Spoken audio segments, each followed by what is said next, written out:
मंगलपुर नाम के एक छोटे से गांव में एक राजा का शासन था जिसका नाम विक्रम सिंह था। वह अपनी प्रजा के लोगों का बहुत ख्याल रखता था। उन दिनों गांव में बहुत बारिशें हुई जिसके कारण गांव के लोगों को बहुत नुकसान हुआ। हरि प्रताप विक्रम सिंह अपने महल में बैठा हुआ था। तभी उसने अपने मंत्री से कहा, पिछले दिनों काफी ज्यादा बारिश हुई है। मैं स्वयं अपनी प्रजा का हाल देखना चाहता हूँ मंत्री जी। जो भी नुकसान हुआ है हमारी प्रजा का, उन सब की मदद की जाए। जी महाराज, आप स्वयं चलकर प्रजा के बीच चलिए, हम सब मिलकर उनका हालचाल जानेंगे। राजा अपने मंत्री और कुछ सिपाहियों के साथ नगर पहुंचता है ताकि प्रजा के लोगों का हाल चाल जान सके। वे सभी नदी के किनारे एक बड़े पेड़ के नीचे बैठ जाते हैं। मुझे बहुत प्यास लगी है मंत्री जी, जल की व्यवस्था की जाए। जी महाराज, सामने ही वह नदी दिखाई दे रही है, मैं अभी वहीं से जल भरकर ले आता हूँ। जैसे ही मंत्री नदी के किनारे जल भरने के लिए पहुंचता है, उसकी नजर एक लड़के पर पड़ती है जो बेहोशी की हालत में नदी के किनारे पड़ा होता है। सैनिकों, जल्दी से उस आदमी को नदी के किनारे से उठाकर बाहर निकालो, ऐसा न हो कि वह नदी में गिर जाए। सैनिकों की मदद से उस आदमी को नदी से बाहर निकाला गया। लगता है बारिश के कारण उसका पैर फिसल गया था, जिस वजह से वह नदी में गिर गया। बाद में नदी ने उसे बाहर की ओर बहा दिया, इसी कारण उसकी जान बच गई, वरना उसकी जान भी जा सकती थी। अब हमें इसकी मदद करनी चाहिए। हाँ महाराज, हमें इसे महल ले जाना चाहिए ताकि इसका अच्छा इलाज हो सके। इस प्रकार राजा और मंत्री उस आदमी को महल लेकर चले जाते हैं। वहाँ उसका इलाज किया जाता है जिससे वह पूरी तरह स्वस्थ हो जाता है। आपका बहुत बहुत धन्यवाद महाराज, आपके कारण मेरी जान बच पाई है। मेरा नाम किशन है। किशन, तुम नदी में कैसे गिर गए? क्या यह बारिश के कारण हुआ? और तुम किस गांव से हो? फिर किशन ने महाराज को अपनी कहानी सुनाना शुरू कर दी। रामपुर गांव में किशन अपनी बूढ़ी माँ के साथ एक छोटी सी झोपड़ी में रहता था। वह बहुत गरीब था और बड़ी मेहनत करके अपना और अपनी माँ का खर्च चलाता था। किशन हर रोज जंगल से लकड़ियाँ काटकर शहर में बेचता था, जिससे उनकी रोजी रोटी चलती थी। माँ, मैं जंगल जा रहा हूँ लकड़ियाँ काटने के लिए। तुम मेरी चिंता मत करना, मैं शाम तक घर वापस आ जाऊंगा। बेटा, जरा ध्यान से जाना और जल्दी लौट आना। तुम्हारी माँ तुम्हारा इंतजार कर रही होगी। मुझे तुम्हारी बहुत चिंता होती है, लेकिन हम इतने गरीब हैं कि तुम्हें रोज लकड़ियाँ काटने जाना ही पड़ता है। माँ, तुम चिंता मत करो, वैसे भी सबको अपनी रोजी रोटी के लिए काम करना पड़ता है। मुझे उम्मीद है कि हमारे दिन भी बदलेंगे। इतना कहकर किशन कुल्हाड़ी लेकर जंगल की ओर निकल जाता है। उस दिन मौसम कुछ ठीक नहीं था। आसमान में काले बादल छाए हुए थे और थोड़ी ही देर में बारिश शुरू हो जाती है। अरे यह क्या, इतनी तेज बारिश हो रही है। अब तो मैं घर से इतना दूर आ गया हूँ कि वापस भी नहीं जा सकता, और अब सूखी लकड़ियाँ भी नहीं मिलेंगी। हे भगवान, लगता है आज भूखे पेट ही सोना पड़ेगा। किशन एक पेड़ के नीचे खड़ा यह सब सोच रहा था। उसे समझ नहीं आ रहा था कि वह क्या करे। तभी बारिश के जोर से उसके सामने एक नन्ही सी चिड़िया आकर गिर जाती है। अरे कोई मेरी मदद करो, बारिश के जोर से मेरा घोंसला टूट गया है। अब मैं क्या करूं? मुझे कुछ समझ नहीं आ रहा। फिर किशन उस चिड़िया की मदद करता है। दूसरी ओर किशन की माँ बेसब्री से उसका इंतजार कर रही होती है। इतनी तेज बारिश हो रही है, घर में जो सामान है वह भी भीग रहा है। न जाने मेरा बेटा बारिश में कहाँ परेशान हो रहा होगा। हे भगवान, वह जहाँ भी हो उसकी रक्षा करना। किशन के घर के बगल में ही उसका दोस्त अजय अपनी पत्नी के साथ रहता था। अजय बहुत ही ज्यादा लालची और स्वार्थी व्यक्ति था। जब उसे पता चला कि किशन 2 दिनों से घर नहीं लौटा है, तब वह काफी ज्यादा खुश था। सुना है किशन 2 दिनों से घर नहीं लौटा है। अब उसकी खेत और जमीनों पर मैं आराम से अपना अधिकार जमा सकूंगा। ऐसा करना उचित नहीं है, वे बेचारे पहले से ही गरीब हैं और तुम उनकी जमीन पर अपना अधिकार करने की सोच रहे हो। अरे तुम्हें ये सब बातें समझ नहीं आती, तुम अपना काम करो, मुझे ज्ञान मत दो। इस तरह अजय की नजर हमेशा से ही किशन की जमीन और उसके घर पर थी। वह किसी भी तरह किशन की चीजों पर अपना अधिकार करना चाहता था। उधर किशन के ना आने के कारण उसकी माँ बहुत परेशान थी। बारिश खत्म हुए 2 दिन हो गए हैं, फिर भी किशन घर नहीं लौटा। अब गांव वालों से मदद लेनी पड़ेगी। कोई जाए जो मेरे बेटे किशन को ढूंढ कर ले आए। किशन की माँ उसके दोस्त अजय के घर पहुँचती है। देखो, वह बुढ़िया आ रही है, घर का सारा सामान छुपा दो। उसे तो मांगने की आदत है, कहीं वह हमसे कुछ उधार न मांगने लग जाए। अरे जी, देखो वे बेचारे गरीब हैं, हमारे पास तो सब कुछ है। अगर हम उनकी थोड़ी सी मदद कर दें तो इससे हमारा कोई नुकसान नहीं होगा। तुम चुप रहो। अगर तुम्हें इतनी ही मदद करने का शौक है तो उनके घर रहने चली जाओ, तब तुम्हें पता चलेगा कि गरीबी क्या होती है। जल्दी से अनाज छुपा दो। अजय और उसकी पत्नी मिलकर घर का सारा सामान छुपा लेते हैं, इस डर से कि कहीं किशन की माँ उनसे कुछ मांग ना ले।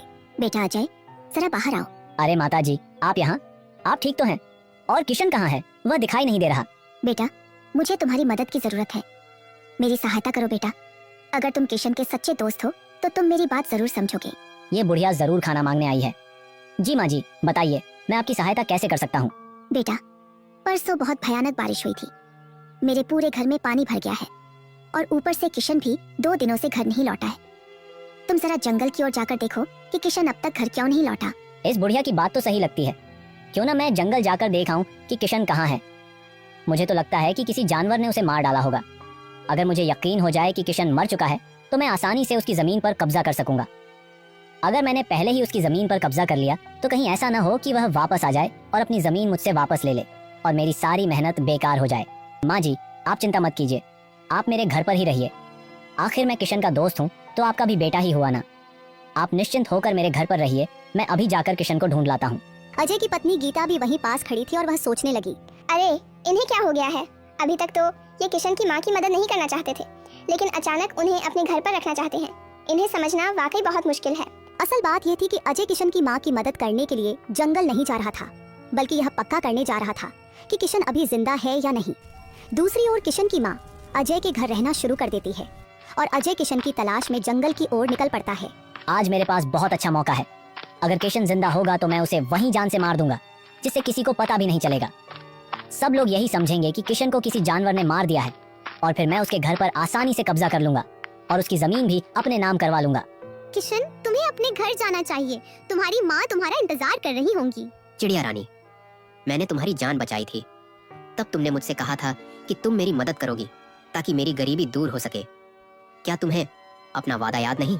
लेकिन इसके बदले तुम्हें अगली बार तक धैर्य के साथ इंतजार करना होगा। चिड़िया किशन को कुछ बातें बताती है, जिसे सुनकर किशन बहुत ज्यादा खुश हो जाता है। तुमने मुझे जो बात बताई है, अगर वह सच है तो सच में मेरा जीवन बदल जाएगा। मोहन जंगल में ही एक घर बनाकर रहने लगता है। वह अगली बार उसका इंतजार करने लगता है। न जाने घर पर माँ का क्या हाल होगा। आखिर में जो कुछ भी कर रहा हूँ, इसमें हम दोनों की ही भलाई है। इस उम्र में माँ को भी बहुत आराम की जरूरत है। इधर अजय कई दिनों के बाद जंगल में मोहन को खोजते हुए उसके पास पहुंच जाता है। अरे मोहन, तुम यहाँ जंगल में रह रहे हो। तुम्हारी माँ नहीं जाने कब से तुम्हारी प्रतीक्षा कर रही है। नहीं भाई, मैं यहाँ सुख शांति से नहीं हूँ। मुझे भी माँ की याद आती है, लेकिन मैं यहाँ किसी महत्व में हूँ। माँ कैसी है? वहाँ ठीक तो है? अरे क्या बताऊं, तुम्हारी माँ ने तुम्हारे बारे में गांव में कैसी कैसी बातें फैला रखी हैं। उन्होंने तो तुम्हें पूरी तरह से निकम्मा घोषित कर दिया है। नहीं नहीं, मेरी माँ ऐसा कभी नहीं कर सकती। वह तो बहुत समझदार है। मैंने उनसे कहा था कि मैं जल्दी लौट आऊंगा, तब उन्होंने भी मेरी प्रतीक्षा करने का वादा किया था। अजय भाई, मेरा एक काम करो, मैं तुम्हें एक चिट्ठी लिख कर देता हूँ। इसे माँ तक पहुँचाना, ताकि माँ को विश्वास हो जाए कि मैं जंगल में सुरक्षित हूँ और किसी बहुत ही महत्वपूर्ण कारण से रुकाया हुआ हूँ।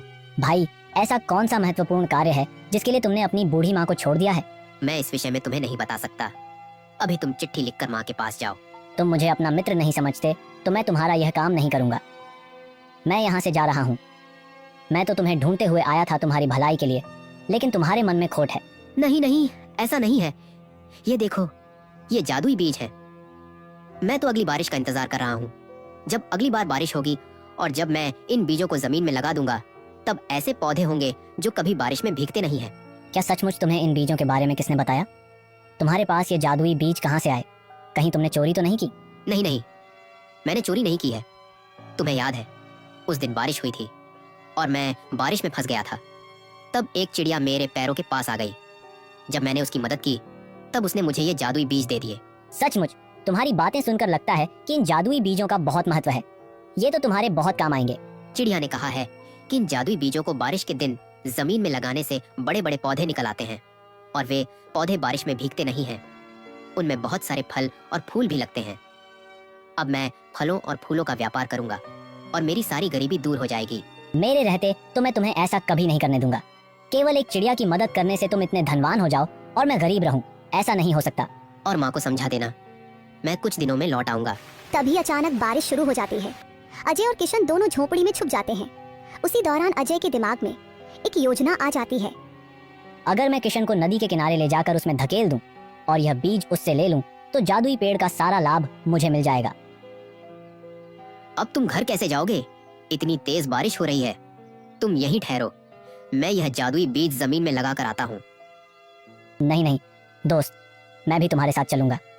तुम मेरी चिंता मत करो, मैं तुम्हें जंगल में अकेले नहीं जाने दे सकता। जब दो लोग साथ रहते हैं तो काम आसानी से हो जाता है। इस तरह अजय अपनी बातों में किशन को फंसा लेता है। हाँ, यही सही जगह है। यहाँ मैं अपने जादुई बीज लगा देता हूँ। अगर पौधे नदी के आसपास रहेंगे तो वे ज्यादा सुरक्षित रहेंगे। जैसे ही किशन नदी के किनारे बीज लगाने लगता है, उसका दोस्त अजय चालाकी से उससे बीज छीन लेता है और उसे नदी के अंदर धक्का देकर गिरा देता है। ये तुमने क्या किया दोस्त? मैंने तो तुम पर बहुत भरोसा किया था और तुमने इस बारिश में मुझे नदी में धकेल दिया।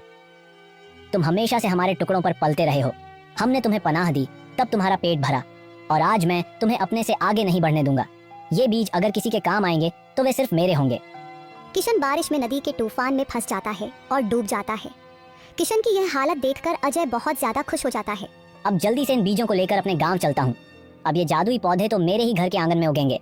महाराज, यह एक दोस्त की धोखेबाजी की कहानी है। उससे यह देखा नहीं गया कि मैं जीवन में उससे आगे ना निकल जाऊं। इसी कारण उसने मुझे नदी में धकेल दिया। किशन, अब मुझे तुम्हारी पूरी कहानी समझ आ गई है। किस तरह तुम्हारे उस धोखेबाज दोस्त ने तुम्हें नदी में धकेल दिया और तुम्हें मारने की कोशिश की। अब मैं उसे ऐसी कड़ी सजा दूंगा जिसे वह उम्र भर नहीं भूलेगा। नहीं नहीं महाराज, अब मैं उस धोखेबाज दोस्त के सामने तभी जाऊंगा जब मेहनत करके धनवान बन जाऊंगा, ताकि उस दोस्त को भी यह एहसास हो जाए कि बुराई ज्यादा दिनों तक नहीं टिकती। फिर किशन को राजा के बागीचे में माली का काम मिल जाता है और वह वहीं काम करने लगता है। एक दिन वह बागीचे में काम करके बैठा होता है, तभी एक उड़ती हुई चिड़िया आकर उसके पास बैठ जाती है।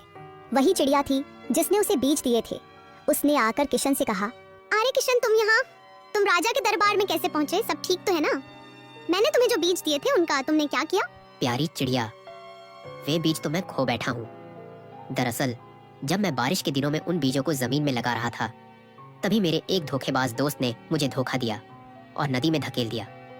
उसके बाद से मैं यहीं पर हूँ। वे बीज बहुत कीमती थे, तुम्हें उन्हें इस तरह नहीं खोना चाहिए था। तुम चिंता मत करो, मैं तुम्हें दूसरे बीज दे दूंगी जिन्हें तुम राजा के बाग में लगा देना। राजा तुमसे बहुत ज्यादा खुश होंगे। फिर चिड़िया ने वे बीज किशन को दिए और वहाँ से उड़कर चली गई। और फिर किशन उन बीजों को बागीचे में ही लगा देता है। जब ये पौधे बड़े हो जाएंगे तब राजा उन्हें देखकर बहुत खुश होंगे और तब मैं उनसे अपने व्यापार के लिए धन मांग लूंगा। उधर राजा और मंत्री एक दूसरे से बातचीत कर रहे होते हैं। आजकल मेरा स्वास्थ्य कुछ ठीक नहीं रहता। मैं खुद को बहुत ज्यादा कमजोर महसूस कर रहा हूँ। अभी तो आप में बहुत शक्ति है महाराज। अभी आपको बहुत दिनों तक यहाँ का राजा बनना है। तभी किशन वहाँ आता है और उसके हाथ में फल होते हैं जो जादुई बीजों के पेड़ों से प्राप्त किए गए थे। महाराज, मैं आपके लिए उपहार लेकर आया हूँ। ये मीठे फल खाकर आपका मन प्रसन्न हो जाएगा। लाओ किशन, तुम्हारे फल तो बहुत सुंदर हैं। मैं अभी इन्हें खाकर देखता हूँ। अभी थोड़ी देर पहले मैं खुद को बहुत कमजोर महसूस कर रहा था, लेकिन तुम्हारे हाथों के फल खाते ही मेरी सारी कमजोरी दूर हो गई है। ये जादुई फल तुमने कहाँ से प्राप्त किए? हमें वह जगह दिखाओ। किशन राजा को बागीचे में ले जाकर उन्हें जादुई बीजों के बारे में सारी बात बताता है। ये फल तो तुम्हारी दयालुता का पुरस्कार है। सचमुच तुम बहुत ही ज्यादा दयालु व्यक्ति हो। महाराज, दरअसल मैं व्यापार करना चाहता हूँ। ऐसे मीठे और जादुई फल खाकर सभी स्वस्थ हो जाएंगे। मैं इन फलों को सभी तक पहुँचाना चाहता हूँ। हम तुम्हारी पूरी सहायता करेंगे। मंत्री जी, किशन को व्यापार के लिए जितना भी धन आवश्यक हो वह उसे दे दिया जाए। इस प्रकार राजा की मदद से किशन जादुई फलों का व्यापार करता है और बहुत बड़ा व्यापारी बन जाता है। दूसरी ओर किशन का दोस्त अजय, जिसने उससे धोखे से बीज हासिल किए थे, अपने घर लौट रहा था कि अचानक उसके पीछे एक शेर पड़ गया। वह बुरी तरह घायल हो गया। हालांकि उसकी जान बच गई, लेकिन जो बीज उसने किशन से धोखे से लिए थे वे वहीं गिर गए। वह किसी तरह अपनी जान बचाकर घर पहुंच गया। जब उसकी पत्नी ने उसकी यह हालत देखी तो घबराकर उससे कहा, क्या हुआ जी, आप इतने घबराए हुए क्यों हैं? और आपकी ये हालत किसने की? अरे मत पूछो, जिंदा बचकर आ गया हूँ, यही बहुत बड़ी बात है। वह किशन मरते मरते भी मेरी जान लेने ही वाला था, लेकिन किसी तरह मैं बच गया। क्या कह रहे हैं? क्या किशन भैया मर गए?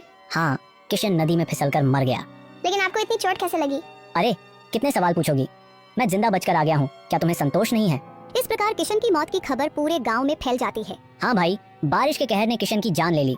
मैंने उसे बचाने की पूरी कोशिश की थी। तुम्हारी चोट देखकर लगता है कि तुमने किशन को बचाने की पूरी कोशिश की थी। तुम्हारे जैसे दोस्त मिलना बहुत मुश्किल है। अब तो उसकी माँ का ध्यान भी मुझे ही रखना है। हाँ भाई, वह बेचारी बूढ़ी है, अब तुम्हें ही उसका ध्यान रखना होगा। गांव के लोगों से बात करने के बाद अजय अपने घर चला जाता है और जाकर किशन की माँ से गुस्से में कहता है, अरे बुढ़िया, एक हफ्ते से तुम हमारे घर पर भोजन कर रही हो, आखिर हम तुम्हें मुफ्त में कब तक खिलाएंगे? आज से तुम्हारे घर पर हमारा अधिकार है और तुम्हारे खेतों पर भी अब से हमारे ही हल चलेंगे। अरे पापी, तूने मुझे धोखा दिया। मैं तो तुम्हें अपने बेटे के समान समझती थी।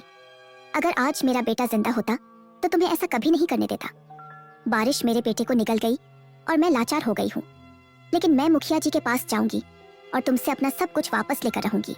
किशन की माँ गांव के मुखिया के पास जाती है और पंचायत बुलाई जाती है। मुखिया जी, अजय ने मेरे घर और मेरे खेत पर अपना अधिकार जमा लिया है। वह यहाँ मुझसे सब कुछ छीनना चाहता है। मुखिया जी, ये बिल्कुल झूठ बोल रही है। किशन जब जंगल की ओर गया था तब उसने मुझसे कहा था कि मैं उसके घर और खेत का ध्यान रखूं। आप ही बताइए, इस उम्र में माँ जी कहाँ खेती करने जाएंगी? हाँ, तुम्हारी बात तो सही है।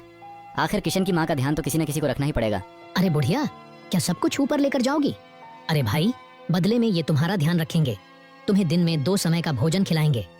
तुम इनके घर आराम से रहो। आखिरकार किशन की माँ पंचायत में हार जाती है और उसे अपना घर और खेत अजय के अधिकार में देना पड़ता है। तभी वहाँ किशन आ जाता है। किशन को देखकर सभी लोग हैरान हो जाते हैं। किशन, तुम यहाँ?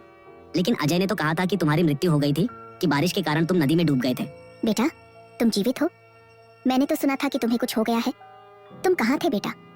मुझे तो लगा था कि बारिश ने तुम्हें मुझसे दूर कर दिया है, लेकिन तुम्हें स्वस्थ और सुरक्षित देखकर मेरे मन को शांति मिली है।